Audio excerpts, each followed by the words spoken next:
This is another project which is very close to our heart. This project is in Mokhada, and Mokhada is a very drought prone area because it's in a Sahyadri foothills, and the water is never water is always running off because of the terrain of this particular place. And when we were like we've been called by one IITian who is working in this particular village, and Deepak Gupte sir, he told us ki okay, now people are building cement houses, but the problem with the cement houses is they build those houses in May, where when it's a time where they don't even have water to drink. So how they will put water, they how they will cure those RCC structures. Curing is like, whenever you make any kind of cement structure, you put a lot of water on it, you splash a lot of water on it, and if you don't put that water on the cement structure, it just collapses within a year. And there is a lot of wastage of resource which is happening in that particular village. And how we can solve this particular problem, the housing problem for the villages. And we were like, okay, if we build with the mud, it's like very easy. Means imagine like, if we are using 100 liter of water for RCC structure, for a mud structure you just require 15 to 20 liters of water, like 15 to 20% of water you need for building the entire house, and there is no curing required for that particular house. So imagine the amount of water you can save by building the mud houses in this particular context. And that time we came up with the idea, okay, we will work with these villagers. And you can see the house over here. This is Jagannath Patil, who is again tribal kirtankar from that village, who used to perform in a lot of rituals. So that particular person has his house on the entrance of the village, and he's like, okay, I don't want this Pradhan Mantri Awas Yojana, because those houses looks like a jhopdi, and I wanted to build a mud house, but a good looking mud house. And we were like, okay, we will try to help you out with this particular thing. And we started studying the context. The first thing, when you want to study any kind of a context, get in touch with the kids, okay? Because kids show you the forest, kids show you the river, they let you swim in the water, and they have they know lot many things. They know where the good stones are, where is good foliages. They even know a lot of birds and animals and insects in that particular forest. So that is how we got involved with the kids. And our idea was ki, okay, in the daytime kids will show us around the village, and in the evening time we will teach them English or mathematics or something like that. And that is how we started. And you can see Anuradha is teaching these kids something. And then we started designing this particular house, and we decided ki, okay, we will make a very simple planning. Like you can see there are straight walls, there is nothing in Shardul's house we have done like a lot of wavy construction. And but the more and more you intricate designing you do, it becomes an expensive structure, because it takes a lot of time for masons to understand. And over here we had a budget extent, okay? And we also made an Excel sheet in Marathi language, so that the client, who is Jagannath Patil, who is a tribal person, can understand what we are trying to tell. Okay, so we came up with the idea ki, okay, let's say we have a budget restriction, so how we can what kind of foundation we can make. Can we make it with the stone and mud? Can we make it a stone and cement? Can we use brick and mud? And we made all the permutation combinations and told him ki, okay, if you are building with this kind of a technology, this much it will cost you. Similarly with the walls, similarly for the roof. And that is how our interaction started with him. We also made a very simple model. And also this particular area is an earthquake prone area, because when we were like roaming around the village, we found that there are different kind of a technology which these houses are using to prevent their structure from the earthquake. So we came up with the idea, okay, we will make this kind of a tower, and these walls around the tower will hold the structure, entire structure. And that is how this entire house become the earthquake resilient house. And then this is the kind of a model which we made. So the all the masons who are not able to understand the drawings can understand what kind of a structure we want. And this is the kind of a structure we made. And then we again started building the house. And I'm really proud to tell this key. This particular structure is made by like this entire project was handled by two females from our team, Vinita and Anuradha. Why? I will tell you. Because the first day when me and Vinita went to this particular site, when Vinita was asking certain question to the masons, they were not even responding. They were waiting for me to ask them. And when I started asking them question, they used to answer. And Vinita was really upset about this entire process. Ki, okay, why they are not answering me? And that time we understand there are certain stereotypes, there is maybe certain sexism which is still exists in the village, and we really want to break that particular notion. So that time we decided we are not a single male from our team will work on this particular project, but Anuradha and Vinita only handle this entire thing. And what Vinita and Anuradha did in this particular project, they hire more and more female unskilled workers on this particular project. So female can easily bond very well, and only masons were there who were like the male. And after that, because nobody was there and Vinita is the only person who is giving instruction, they started listening to her. And that's how we try to question and try to penetrate through this particular system. And you can actually see this pink dot where Vinita is standing on the roof and explaining the details. Again, this is another stereotype we broke, because the female never climb on this paranchi or a roof for any kind of a construction.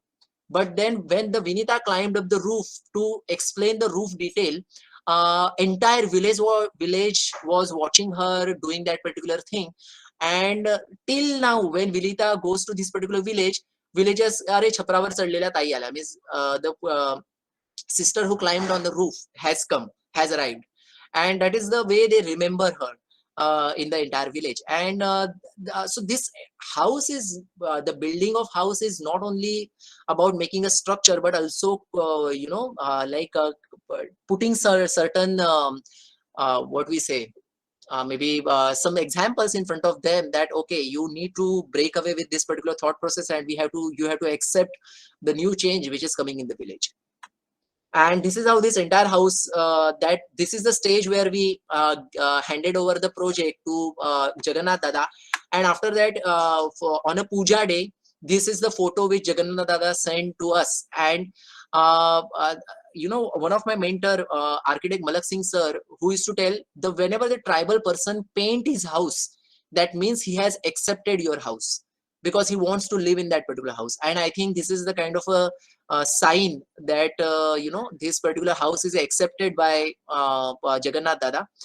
This is 1,300 square feet house. We built this entire house in 4,50,000 rupees, and this happened because Jagannath Dada made his own brick. His entire family was working while we are building this particular structure. He also got all the wood from his forest plot, where his grandfather planted those trees for future generation. And when he cut all those trees, Jagannath Dada went there and planted few more trees, so his son or maybe his grandson can harvest those trees and build another house. And that's how I think the Warsa, which is given ahead to the next generation, and that is where the sustainability of such houses come into the picture. This is another interesting project I want to explain, and probably the last project.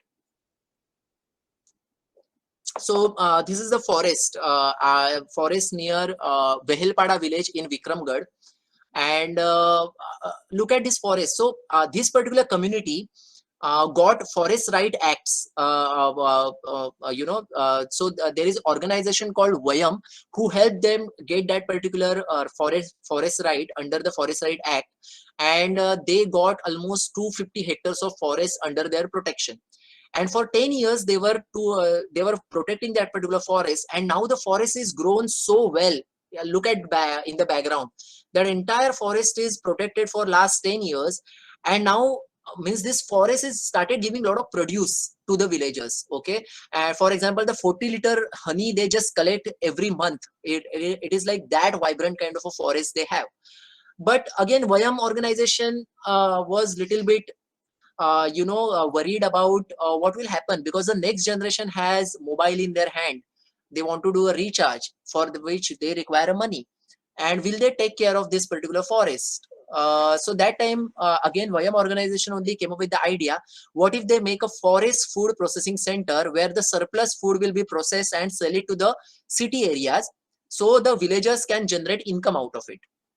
And that's where they came to us to with the idea ki, okay, we wanted to build a forest food processing center, so will you help us? And we were like really happy to help this particular community project. And then we got involved with the community and we understand beautiful things about the community. For example, every monsoon, the females of this village, they make a nursery of a native trees, and they just plant those trees across the forest. Also, they conduct forest food festival where they invite a lot of city people and they present their forest food to the city people. I visit all the forest food festival, and at a time I there are like 60-65 different delicious dishes which is made for this particular festival, and it's amazing to be there. And then we came up with the idea of the structure idea, and this is the kind of a model which we made. And this particular design is made, I will not take any kind of a credit for this particular design. We as a design Jatra will not take a credit, because we had a lot of meetings with the villagers and villagers came up with the idea, and we just try to give the shape to those ideas. So this is the design by the villagers, we were just here to make a model. And then again we try to utilize all the material from site. So you see there we are making a foundation, so we excavated the mud, we use the same mud for construction. We got this particular stone from the nearby mountain. Also there was a river which had a lot of stones, so we got those stones, we just broke those stone on site, and then we started building this particular structure. And this is the whole idea, again making jali patterns in the walls and everything. And also sweat equity, the Shramadan part came into the picture, where this entire project is made where it was compulsory for from every house one person should contribute every day for the kind of a work which is happening on site. So whenever I used to go on the site, there are 40 people standing waiting for my instructions, and I was like, okay, now what work I have to give them? It is like such a big pressure on me to even give sometimes the instructions. And this is how all the local skills we utilize, like they are making a mud floor for that particular structure. Then we did one more thing. What we did, we arranged a one workshop for the city fellows. Okay, so how to learn a bamboo wall making. And there are 30 students came to this particular village, where villagers also came into the came there, and they also donated a lot of bamboos for this particular construction. And you can see actually the city people are actually learning skills from the villagers. So it's also creating that kind of a proud about their own technology, pride about their own technology in this particular case. And this is where the give and take relationship come into the picture, and this is how this entire process was going on. And there is one more beautiful story we have to tell. You can see that we are plastering with the mud, and they actually villagers went to the forest to get this particular mud, and that mud was so fine. Like when we are like mixing that mud with the water, it was like childhood memories. The smell of the mud is so nice when it's like that first rain kind of a smell which we used to have. And you see a lady over here, yeah, she had one kid, and he was really crying a lot.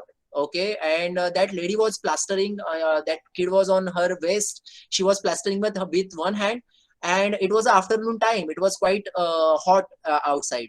So she took a lump of that plaster and put it on the head of that kid, and I was like shocked, and I asked you, come on, what you are doing?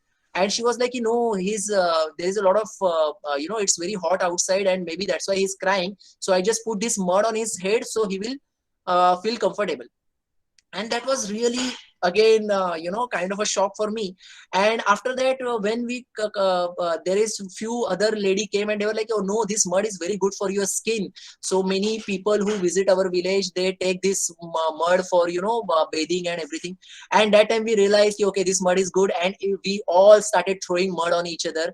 And we were all like completely in the mud. And in the evening we all together went on the river for swimming, we had a bath, and we actually can feel our skin is like really soft. Means imagine where whatever mud we are using for the plaster is so good. And this is a kind of a cultural celebration they do. means whenever the plastering is going on, they always very playful. These villagers throw mud on each other.